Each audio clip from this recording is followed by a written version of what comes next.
Hello student, PLPC physics bye गाडे sir या YouTube चॅनलवर आपलं सर्वांचं स्वागत आहे. आज आपण पाहणार आहोत त्या ठिकाणी कायनेटिक थिअरी ऑफ गॅसेस मधील काही पॉईंट्स. तो म्हणजे RMS वेलॉसिटी म्हणजे root mean square velocity and that should be this. ठीक आहे. The Maxwell distribution of velocity. ह्या मॅक्सवेलनं या कायनेटिक थिअरी ऑफ गॅसेसवर खूप मोठ्या प्रमाणावर काम केलेलं आहे. तर त्यांनी जे डिस्ट्रीब्युशन आपल्याला दिलेलं आहे वेलॉसिटीचं त्याबद्दल आपल्याला डिस्कशन या ठिकाणी करायचं आहे. तर let's we see the one by one of this topic RMS velocity. आणि यावर आपण काही न्यूमेरिकल पण पाहणार आहोत. न्यूमेरिकल्स. ठीक आहे. Some numericals. तर बघूया आपण वन बाय वन.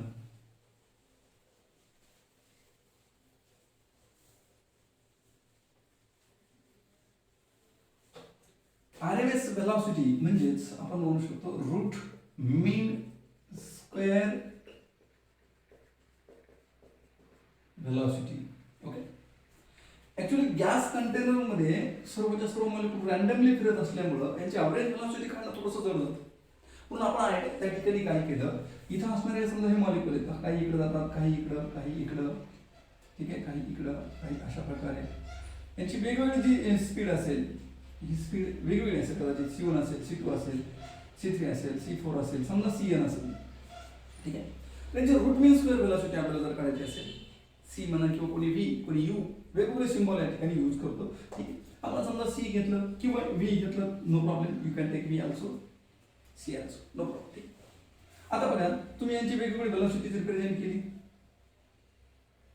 किंवा इथे V जर घेतलं तर चालेल. V1, V2, V3, V4 and Vn. ठीक आहे. तर यामध्ये आपण करतो काय, तर या सर्वांचा आधी स्क्वेअर करतो. जसं मीन व्हेलॉसिटी म्हटलं तर काय येणार, मग मीन व्हेलॉसिटी म्हटलं तर काय येणार बरं, V1 plus V2 plus V3 plus dot dot dash Vn upon n. Number of molecule, समजा n number of molecule n घ्या आपण n. मीन स्क्वेअर व्हेलॉसिटी म्हटलं तर मीन स्क्वेअर म्हणजे याचा सर्वांचा काय घेतो आपण, सेपरेटली स्क्वेअर घेतो. 1 square V2 square V3 square plus dot dot dash Vn चा स्क्वेअर अपॉन n. आणि रूट मीन स्क्वेअर म्हणजे रूट ह्या मीन स्क्वेअर व्हॅल्यूचं काय घ्यायचं आहे, route.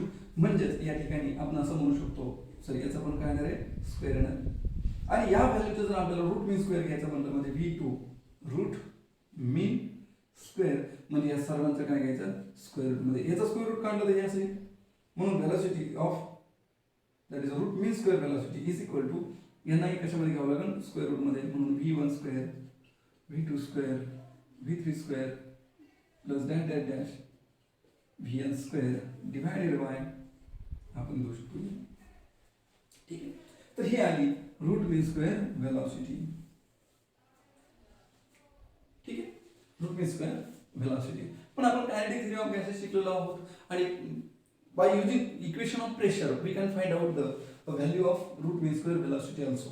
So how we can find out the velocity of using this formulas, that is here pressure is equal to 1 by 3 rho C RMS चा square किंवा आपण V पण वापरू शकतो, V RMS चा स्क्वेअर. ठीक आहे.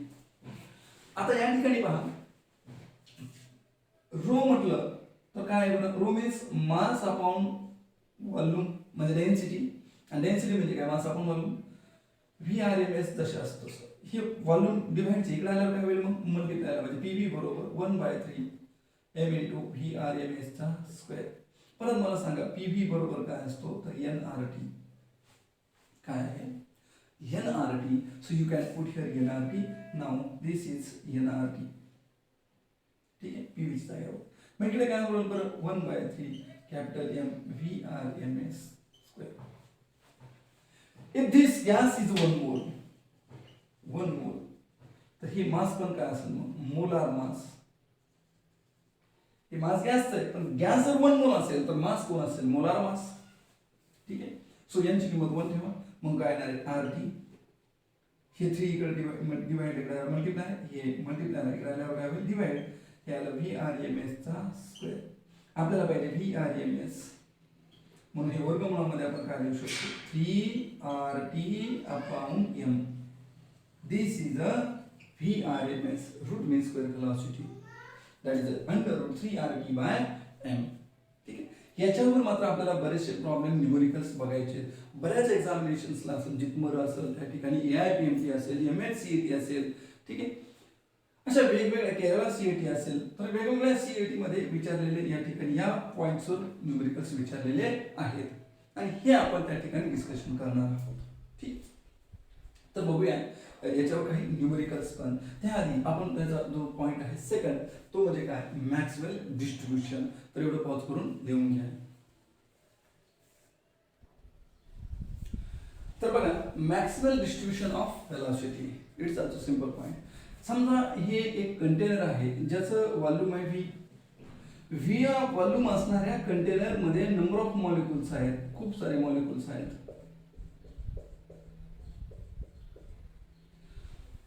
समजा n नंबर ऑफ मॉलिक्युल आहेत, टोटल नंबर ऑफ मॉलिक्युल किती, n. ठीक आहे, टोटल.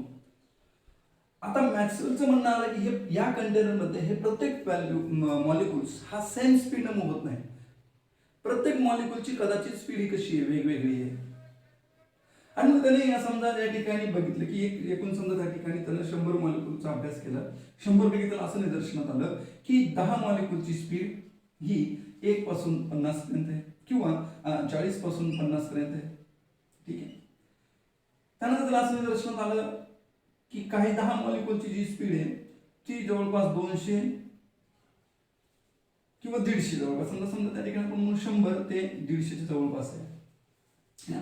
आणि त्याला 80 मॉलिक्युलची स्पीड ही निदर्शनात आली की ती किती आहे, तर ती आहे जवळपास 80 मॉलिक्युलची स्पीड ही त्याला आढळली 100 ते 50 ते 100 पर्यंत. 50 ते 100 पर्यंत म्हणजे नंबर ऑफ मॉलिक्युलची स्पीड बघितली आणि त्याच्या निदर्शनात असं आलं की समजा 10 मॉलिक्युलची स्पीड 40 आहे किंवा 40 मध्ये थोडीफार संख्या वाढवते, म्हणजे इनिशियल समजा 40 आहे, व्ही म्हणजे 40, ह्याच्यामध्ये थोडीफार संख्या वाढवते म्हणजे डीव्ही ने वाढ झाली. मग ही डीव्ही किती असू शकतो, हा असू शकतो 1 न वाढवेल, 2 न वाढवेल, 3 म्हणजे 40 अधिक 2 42 किंवा 3 असेल तर 43, 10 असेल तर 50. पण व्ही समजा फिक्स किती आहे 40, तर 40 मध्ये थोडीफार प्रमाणात वाढ होऊ शकते. ठीक आहे, तो 1 न होईल, 2 न होईल, 3 न होईल, 40 म्हणजे 40 ते 50 पर्यंत है ना.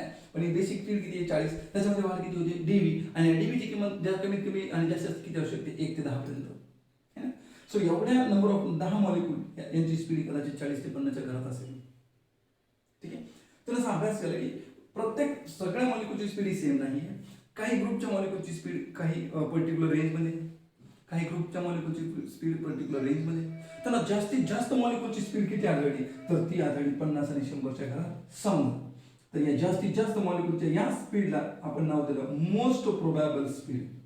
नाव दिलं मोस्ट प्रोबॅबल स्पीड, म्हणजे जास्तीत जास्त मॉलिक्यूल जी स्पीड आहे ती किती आहे 50 ते 100च्या मध्ये, तर या स्पीडला नाव दिलं मोस्ट प्रोबॅबल स्पीड. ठीक आहे, जसं की आपण पाहिलं की समजा आपण जनगणना म्हणतो आपण त्या ठिकाणी, त्यामध्ये जर आपण पाहिलं की समजा काही एज ग्रुपिंग लक्षात घेतलं 0 to 18 असेल तर चाइल्ड ग्रुप म्हणतो आपण.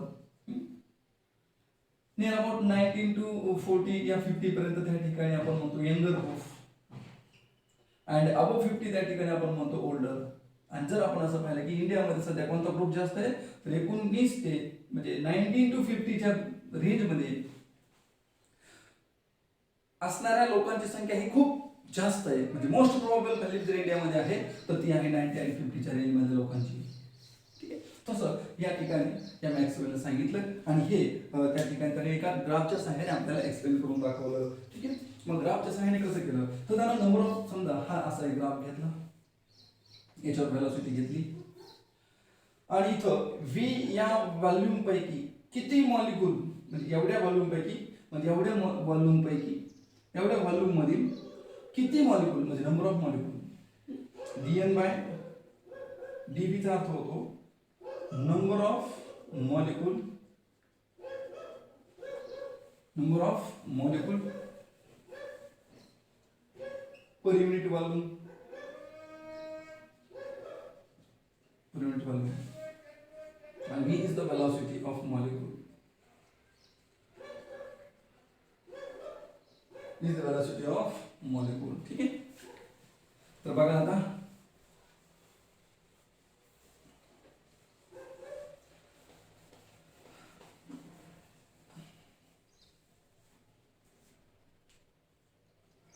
तर ग्राफ काढला त्या ठिकाणी अशा प्रकारे ग्राफ आला.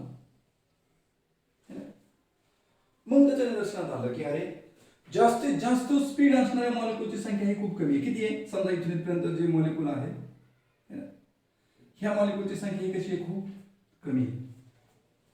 हा स्पीड मात्र खूप जास्त आहे इथं, पण मॉलिक्यूल नंबर ऑफ मॉलिक्यूल किती आहे? खूप कमी आहे.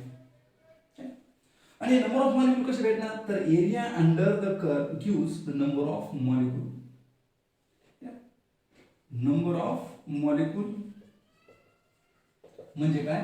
तर एरिया अंडर दी कर्व. ठीक. सो हा जो एरिया आहे तो एरिया आपल्याला काय देतो? Number of molecule.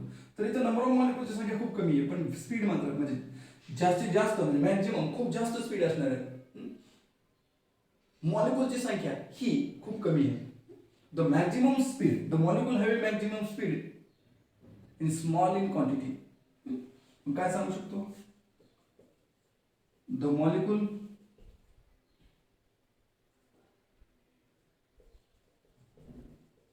having large speed present in small amount, है ना?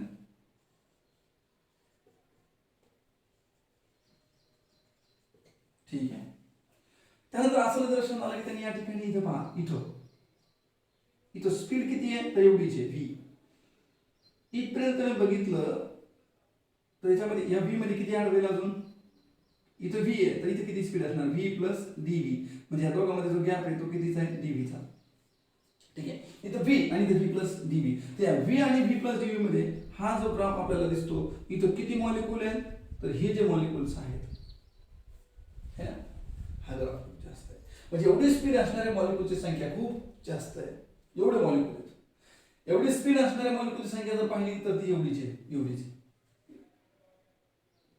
म्हणजे ही जी स्पीड आहे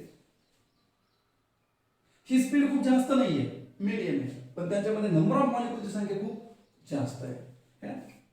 म्हणजे the V plus D V है ना, किंवा the molecule having speed V plus D V है ना, किंवा द मॉलिक्यूल हॅव्हिंग स्पीड किंवा the large number of molecule having speed V plus D V. The large number of molecule आपण म्हणू शकतो the large number of molecule having speed v plus dv, that speed is called as most probable speed. That speed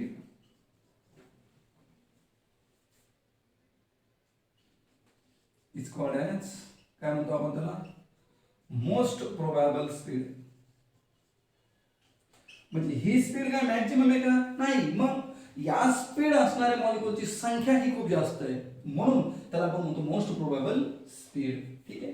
आणि the molecule having small किंवा minimum speed है ना, present in small amount. The less number of molecule having minimum speed. The less number of molecule having minimum speed. ठीक आहे.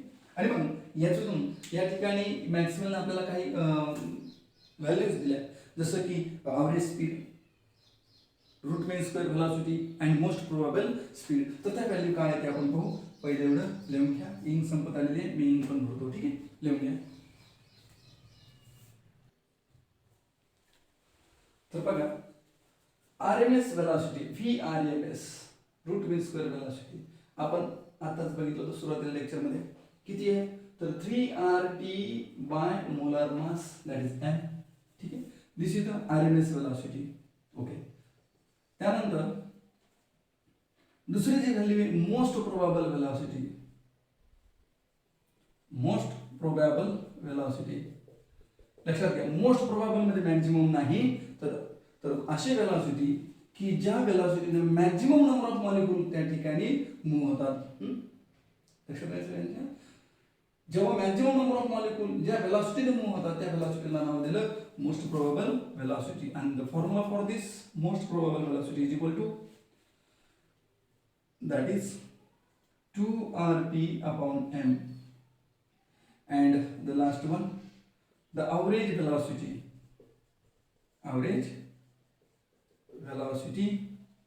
that is v average is equal to 8rp upon pi m. ही जे formula आहेत हा तर आपण proof केलेला आहे. ही जे फॉर्म्युला आहेत याची प्रूफची आपल्याला तेवढी आवश्यकता नाहीये, एवढं लक्षात ठेवा. आणि एक लक्षात घ्या, तिघावरून जर आपण विचार केला V R M S, V M P आणि व्ही ॲव्हरेज ह्यापैकी कोण मोठा आहे, तर व्ही आर एम एस त्या ठिकाणी सगळ्यात मोठा आहे. त्यानंतर ॲव्हरेज वेलॉसिटी सगळ्यात, त्यानंतर मोस्ट प्रोबेबल वेलॉसिटी म्हणजे सगळ्यात मोठी आहे व्ही आर एम एस, त्यानंतर व्ही ॲव्हरेज आणि त्यानंतर आहे V M P most probable. कसं ध्यानात ठेवणार, तर रॅम या शब्दावरून, रॅम म्हणजे आर एम एस, ए म्हणजे ॲव्हरेज, एम म्हणजे मोस्ट प्रोबेबल. ठीक आहे, रॅम या शब्दावरून तुम्हाला ध्यानात ठेवायचं आहे की सगळ्यात जास्त वेलॉसिटी कोणती आहे, व्ही आर एम एस. ठीक आहे, व्ही आर एम एस पेक्षा कमी कोण आहे, व्ही ॲव्हरेज, आणि त्याच्यापेक्षा कमी कोण आहे, मोस्ट प्रोबेबल. तर या शब्दावरून तुम्हाला ध्यानात ठेवायचं आहे.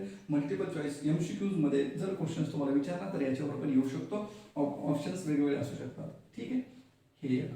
आणि दुसरं म्हणजे अशा प्रकारे तुम्हाला येऊ शकतो, त्याचा रेशो जो आहे या रेशोवर पण त्या ठिकाणी व्हॅल्यूज किंवा कॅल्क्युलेशन्स विचारू शकतात. That is V R M S S to V M P S to V average.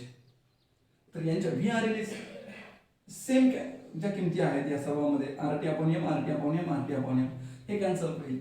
म्हणजे सुरुवातीला व्ही आर एम एची रूट 3 येईल, व्ही एम पीची येईल √2 आणि ॲव्हरेजची येईल 8/5. तर असाही त्या ठिकाणी याचा रेशो येईल. हाही रेशो तुम्हाला त्या ठिकाणी ध्यान ठेवायचा आहे, नीटसाठी हेही इम्पॉर्टंट आहे. ठीक आहे, तर अशा प्रकारे एक्सप्लेन कोणी केलं, मॅक्सवेल डिस्ट्रीब्युशन ऑफ व्हेलॉसिटी. मॅक्सवेलनं वेगवेगळ्या व्हेलॉसिटीज वेगवेगळ्या त्या ठिकाणी या ग्राफच्या सहाय्याने एक्सप्लेन केलेलं आहे. ठीक आहे, याचे न्यूमेरिकल्स आपण बघूया, एवढं लिहून घ्या. See the numericals on RMS velocity. ठीक आहे, RMS velocity यामध्ये आपल्याला because the molecules of given mass of gas have RMS velocity of 200 meter per second. So velocity समजा त्या ठिकाणी V1 फर्स्ट त्या मॉलिक्यूलची किती आहे, 200 मीटर पर सेकंद आहे. किती डिग्री सेल्सिअस टेम्परेचरला, टेम्परेचर T1 बरोबर 20 डिग्री सेल्सिअस, 27 डिग्री सेल्सिअस. आपल्याला या लक्षात ठेवा, या ठिकाणी आपल्याला जे टेम्परेचर पाहिजे ते ॲब्सोल्यूट म्हणजे केल्विन मध्ये पाहिजे. आणि मग केल्विन मध्ये करायचं म्हणलं तर किती येणार, सो ते येणार 300 केल्विन. 273 त्यामध्ये ऍड केला जातो सेल्सिअस मध्ये. ओके, आणि यामध्ये ऍड 1.0 × 10⁵ न्यूटन पर मीटर स्क्वेअर प्रेशर. प्रेशर पण त्या ठिकाणी आपल्याला दिलेलं आहे 1 × 10⁵ न्यूटन मीटर स्क्वेअर. म्हणजे हे ॲटमॉस्फेरिक प्रेशर आपण म्हणू शकतो, PAT म्हणू शकतो, this is value. Okay, when the temperature and pressure of the gas are respectively, जेव्हा त्या ठिकाणी सेकंड केसमध्ये जेव्हा टेम्परेचर किती आहे 127 डिग्री सेल्सिअस, याचं तुम्ही केल्विनमध्ये करा 127 + 273 आणि 400 केल्विन. एवढं 400 केल्विन. आता प्रश्न बघा, इथं यावेळेस प्रेशर किती दिलंय, so pressure should be P2 = 0.05 × 10⁵ newton metre square. एवढं दिलंय. ठीक आहे, the RMS velocity of its molecule in meter per second. So what we want to find out? We want to find out the RMS velocity, VRMS second, म्हणजे V2 आपण काढूया. मग एक लक्षात घ्या, वेलॉसिटी बरोबर काय आहे, तर अंडर मध्ये 3 kBT अपॉन मास. लक्षात घ्या. मग आता टेम्परेचर T1 इथे प्रेशरशी काहीही संबंध नाहीये. या फॉर्म्युलामध्ये प्रेशर आहे का, नाही. मग प्रेशर जरी दिले तरी यूज करायची काही आवश्यकता नाहीये. मग फक्त कोण आहे, तर only depends on the temperature. So put the values. So V is directly proportional to, we can say, under root T. Only temperatures. मग आता V1 किती आहे? V1 अपॉन V2 पाहिजे आपल्याला, म्हणून V2 अपॉन V1 करूया, म्हणजे under root T2 upon under root T1 येईल. ओके, मग V2 बरोबर काय येणार आहे? V2 जसं असतं तसं अंडर रूट T1 काय आहे? ठीक आहे, अंडर रूट T1 काय आहे? सो अंडर रूट T2 काय आहे? पहिले तर अंडर रूट T2 म्हणजे किती आहे? 400 divided by under route T3 कोण आहे? सॉरी T1 कोण आहे? T2 ची किंमत किती आहे? 400. T2 400, T1 300. So 300. Okay, upon कोण आहे? V1. आता 400 चं स्क्वेअर रूट जर काढलं किंवा या दोघांना कॉमन स्क्वेअर रूट मध्ये लिहिलं तर यांचे हे बघा, स्क्वेअर रूट मध्ये 0 0 काय होतील? कॅन्सल. म्हणजे 4/3. मग 4 चं स्क्वेअर रूट किती येणार? 2. आणि स्क्वेअर रूट 3 मध्ये जशास तसं, स्क्वेअर रूट मध्ये 3 जशास तसे. हे V1 डिवाइड चे V1 इकडे आल्यावर काय होईल? मग हे V2 डिवाइड चे V1 इकडे आल्यावर मल्टिप्लाय, म्हणजे V2 is equal to V1 ची किंमत आहे किती? 200. सो 2 into 200 अपॉन रूट 3, म्हणजे आन्सर आहे ना 2 into 200 म्हणजे 400 अपॉन रूट 3. काय आलं हे? तर हे आलं V2. ठीक आहे, तर या प्रकारे तुम्हाला कॅल्क्युलेशन्स करता आले पाहिजे. So answer which answer is correct? Option D is correct. ठीक आहे, पोज करून लिहून घ्या.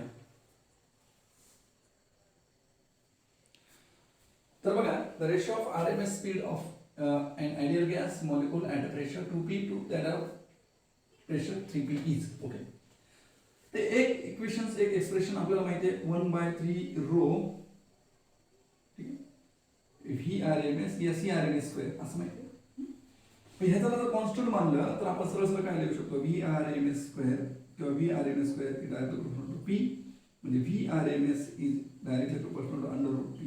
ओके, म्हणजे V1 upon V2 is equal to काय लिहिणार? मग अंडर रूट मध्ये P1 अपॉन P2. लक्षात घ्या, म्हणजे V1 आपण असं लिहिलं तर अंडर रूट मध्ये लिहावं लागेल P1, आणि V2 लिहिलं तर अंडर रूट लिहावं लागेल P2. ठीक आहे, आणि मग यांचं कॅल्क्युलेशन त्या ठिकाणी किती येऊ शकतो? तर V1 अपॉन V2 यांचा रेशो पाहिजे. म्हणजे P1 ची किंमत किती दिलेली आहे? मग अंडर रूट 2, आणि P2 ची किंमत किती दिलेली आहे? म्हणजे 2P upon 3P. P cancel, 2/3 answer is correct. ठीक आहे, so this is the ratio of VRMS to at pressure 2P and VRMS at pressure 3. ठीक आहे, आता पहा, आपण VRMS चा जो फॉर्म्युला आपण या ठिकाणी पाहिलेला आहे तो ऍक्च्युअली किती आहे? तर तो असा आहे बघा, 3RT upon M. Okay, M म्हणजे मोलार मास आहे. मोलार मास बरोबर आपण असं लिहू शकतो. ठीक आहे, काय लिहू शकतो मोलार मास च्या बाबतीमध्ये? तर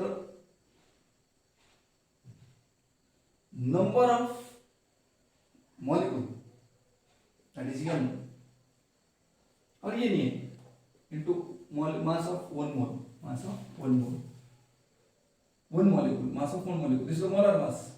म्हणजे एका मोलचं मास कॅपिटल M, तर ते कोण एवढं असू शकतं? तर एका मॉलिक्यूलचं मास गुणिले एका मोल मध्ये नंबर ऑफ मॉलिक्यूल, त्याची किंमत जर लिहिली तर तुम्हाला त्या ठिकाणी फॉर्म्युला काय भेटतो? 3R upon Na into small m into T. R upon Na म्हणजे काय? K. उत्तर असे लिहू शकतो KBT अपॉन स्मॉल m. ठीक आहे, तर असाही आपल्याला फॉर्म्युला त्या ठिकाणी पाहायला भेटतो. R असेल तर कॅपिटल M म्हणजे मोलार मास, K असेल तर मॉलिक्युलर मास. ठीक आहे, पॉज करून एवढी इन्फॉर्मेशन लिहून घ्या. आपण नेक्स्ट प्रॉब्लेम बघूया. तर बघा, यामध्ये काय विचारलंय? तर VRMS for H2 molecule at 27 degree Celsius. आता बघा, VRMS व्हेलॉसिटीचा फॉर्म्युला जर आपण पाहिला तर तो काय आहे माहिती आहे? Under root 3RT upon capital M म्हणजे मोलार मास. हा जो मास आहे तो कोणता आहे? Molar mass. ठीक आहे, तर आता R ची किंमत आपल्याला माहिती आहे किती आहे? 8.314. ओके, सगळ्या व्हॅल्यू या ठिकाणी पुट करा. हायड्रोजन साठी मोलार मास किती आहे? तर 2A. ठीक आहे, मोलार मास कधी पण हे आता ग्रॅम मध्ये, याला केजी मध्ये करायचं असेल, हे ग्रॅम मध्ये, केजी मध्ये करायचं म्हटलं तर काय? तर 10⁻³ kg, कारण सगळ्या क्वांटिटीच्या SI मध्ये घ्यायच्या. ओके, टी ची किंमत किती आहे 27 डिग्री सेल्सिअस. ह्याला केल्विन मध्ये करा. 27 अधिक 273 म्हणजेच किती येणार 300 kelvin. So VRMS is equal to 3 into R ची किंमत 8.314 टी म्हणजे 300 divided by molar mass that is 2 kg म्हणजे 10⁻³ आता 2 ने अप्रॉक्सिमेट भाग दिला तर 4.107 म्हणजे अप्रॉक्सिमेटली 4 च म्हणू आपण 4 च घेऊ 4 into 3 दॅट इज म्हणजे आन्सर असा येऊ शकतो RMS velocity is equal to हे आपण असू शकतो 4 3 into 4 आणि ते 300 हे 10⁻³ वाले वर गेल्यावर काय झाले 10⁻³ + 3 ठीक आहे. अशा प्रकारे या ठिकाणी कॅल्क्युलेशन्स आपले येऊ शकतात. आणि मग आन्सर काय येऊ शकतो VRMS बिकम इक्वल टू हे किती येणार बघा 12 12 × 36 10⁻³ दशांश 1 2 3 3 असं ठेवलं तर किती येणार 3.6 × 10⁻⁶ 10⁻⁶ स्क्वेअर रूट किती येतं 10⁻³ आणि 4 असते इथं 3.6 ऐवजी 4 असतं तर उत्तर किती आलं असतं 2 पण 3.6 आहे म्हणजे 2 येणार नाही म्हणजे 2 पेक्षा कमी येईल म्हणजे अप्रॉक्सिमेटली किती येईल जवळपास 1.3 समथिंग येऊ शकतं. So this is the VRMS. यापैकी कोणता आन्सर आहे त्या ठिकाणी 1.3 × 10⁻³ metre per second. Answer metre per second मध्ये इन मीटर पर सेकंद काढण्यासाठी ऑप्शन बी इज करेक्ट. ठीक पॉज करून एवढं लिहून घ्या.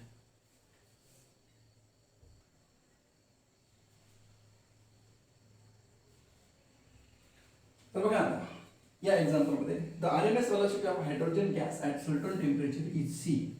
समजा T या टेम्परेचरला T1 इनिशियल टेम्परेचर T आहे त्यावेळेस त्याची RMS वेलोसिटी VRMS कोणत्या गॅसची S2 साठी किती आहे C. तर RMS velocity of oxygen at the same temperature म्हणजे T2 पण कसं आहे T चे ओके. VRMS काढायची तुम्हाला O2 साठी किती आहे VRMS चा जर फॉर्म्युला आपण बघितला तर तो येतो √3RT/m. टी दोन्हीसाठी कसं आहे सेम म्हणजे काय येणार कॉन्स्टंट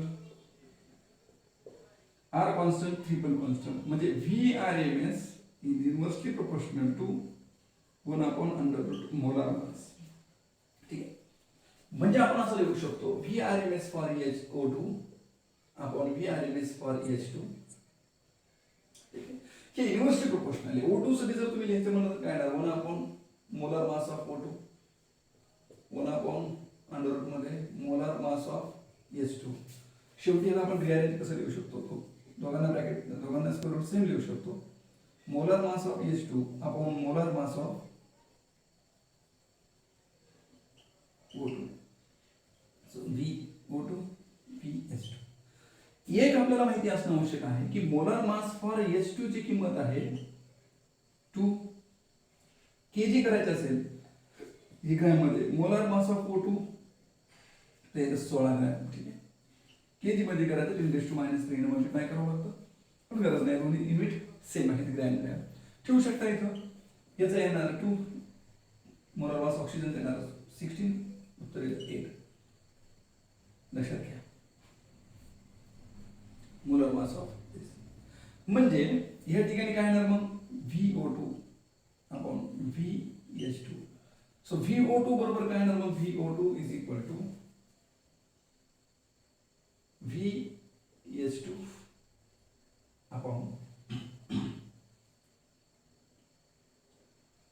किती येईल ते येणार √8. ठीक आहे √8. पॉज करून बघा आन्सर त्या ठिकाणी कोणतं येते या ठिकाणी नाही इथे काउंट झालं सॉरी इथं molar mass of O2 O चा आहे 16 O2 चा आहे 32 sorry big mistake here. So 2 divided by 32 म्हणजे हे येणार 16 चा वर्गमूळ येतो 4 आणि VH2 हायड्रोजनसाठी एनर्जी किती दिलेली आहे सी. सो C/4 मध्ये कोण आलं VO2 velocity of RMS velocity of oxygen is equal to C/4. Big mistake is molar mass of O2 is 32 gram per liter. ठीक है, propose करून लिहून घ्या option which is correct. So option C is correct. ठीक है. तर या numerical मध्ये बघा the RMS speed of hydrogen at 300 Kelvin is this VRMS of H2 किती आहे 1.9 × 10⁻³ मीटर पर सेकंड. ठीक आहे. आणि किती टेम्परेचरला सो ॲट टेम्परेचर T1 बरोबर 300 kelvin. Molar mass of hydrogen किती आहे ना 2. Okay. The RMS speed of oxygen at म्हणजे VRMS ऑफ ऑक्सिजन आपल्याला काढायचं आहे ज्यावेळेस टेम्परेचर T2 दिलेलं असेल 1200 केल्विन आणि याचं मोलर मास आहे O2 चा 32. ठीक आहे. सरळ सरळ VRMS ची किंमत आपल्याला माहिती आहे VRMS is equal to under मध्ये 3RT अपॉन मोलर मास. ठीक आहे. मग आता ऑक्सिजन साठी जर विचार केला O2 साठी आपल्याला काढायचं आहे H2 चं माहिती आहे. ठीक आहे. O2 ची किंमत इथे काय येणार मग अंडर रूट हे 3 हे R temperature for oxygen at the time of oxygen.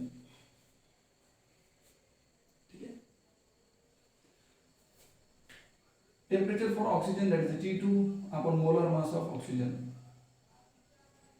Hydrogen साठी 3R temperature of hydrogen T1 molar mass of hydrogen. That's it. ठीक आहे. बस आहे की ठेवून VO2 करायचं 3RT हे कॉमन आहे सेम घेऊया 3RT काय म्हणतात कॅन्सल. याचा रेसिप्रोकल म्हणजे वर्गमूळामध्ये असं येऊ शकतं T2 upon T1 into molar mass of H2 upon molar mass of O2. ठीक आहे. हा चेंजेस येऊ शकतो. T2 ची किंमत दिली त्या ठिकाणी 1200. ओके. T1 आहे 300. Okay. Into molar mass of H2 किती आहे 2 आणि O2 किती आहे तर 32. याचं कॅल्क्युलेशन आपण जर केलं तर 3 × 24. ओके. जो आहे हे किती येणार मग 16. ठीक आहे. मग हे किती येणार तर आपण जर पाहिलं तर 4 × 4 4 × 16 म्हणजे वर्गमूळामध्ये √4 म्हणजे 1/2. ठीक आहे. मग या ठिकाणी जर पाहिलं VO2 upon VH2 so finally calculation जर करायचं म्हटलं तर VO2 upon VH2 बरोबर 1/2 म्हणजे VO2 बरोबर किती येणार तर VH2 into 1/2. मग VH2 ची किंमत किती आहे 1.9 into 10⁻³ 2 नंतर कॅल्क्युलेशन केलं तर हे त्या ठिकाणी कॅल्क्युलेशन काय येऊ शकतं तर 0.95 into 10⁻³ म्हणजे येऊ शकतं 9.5 into 10⁻² मीटर पर सेकंड. म्हणजे कोणतं आन्सर येऊ शकतं option C is correct 9.5 into 10⁻² metre per second. ठीक. पॉज करून मी इन्फॉर्मेशन लिहून घ्या. ठीक.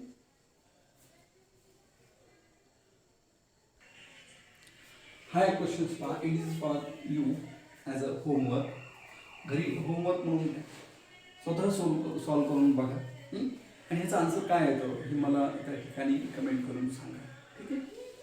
तर या ठिकाणी आपण थांबूया. थँक्यू. नेक्स्ट व्हिडिओमध्ये आपण त्या ठिकाणी पाहणार आहोत degree of freedom equipartition of energy and application of specific heat फार इम्पॉर्टंट त्या ठिकाणी या कन्सेप्ट नीटसाठी असणार आहे. नेक्स्ट व्हिडिओमध्ये आपण याबद्दल डिस्कशन करूया. थँक्यू.